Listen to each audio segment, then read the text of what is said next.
Welcome into Devils in the Dugout. He's Jacob Garcia. I'm Josh Franz. Jake, when we talked about this team a few weeks ago, pitching was going to be the strength for this Sun Devils baseball team. Hasn't been the case so far this season as we've moved forward. Lilich has been good on the mound, but Kellogg and Burr have both had issues. Let's start with Kellogg. What has been his problem?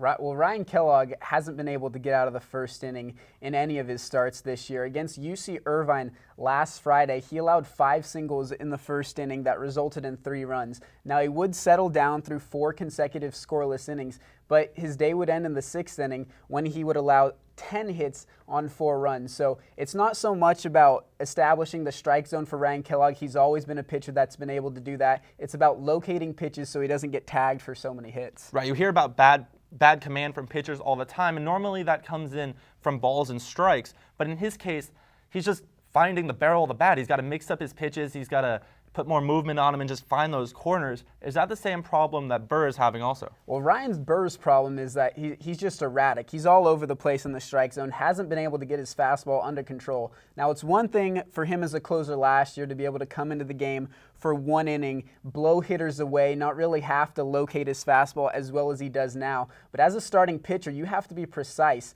and you have to put hitters away early, throw changeups, throw curveballs in the strike zone. He certainly didn't do that against a Long Beach State Dirtbags team that was batting about 160 on the year. And if he doesn't continue, or if he doesn't get better, Coach Esme may have to consider moving him back to the bullpen later on. Well, that may not be a terrible decision because he was great in the bullpen last year. He's able to overpower guys more there. Now he's got to work on his finesse and move the ball around the zone. We'll see how that works. But moving forward now, the Sun Devils play 4 games in 4 days this weekend in Surprise. What are you expecting from those teams? I see 4 teams that can absolutely hit the cover off the ball. They start off with a Santa Clara team that started the season off a bit slow, but now they've won 5 and 6 and 4 in a row, and they're led offensively by Greg Harrisis, who is the MVP of their latest tournament against Notre Dame and a few other teams. He went 9 for 19. Looking at Oklahoma State, they're probably the most well-rounded team in the tournament. They're ranked 14th in the country.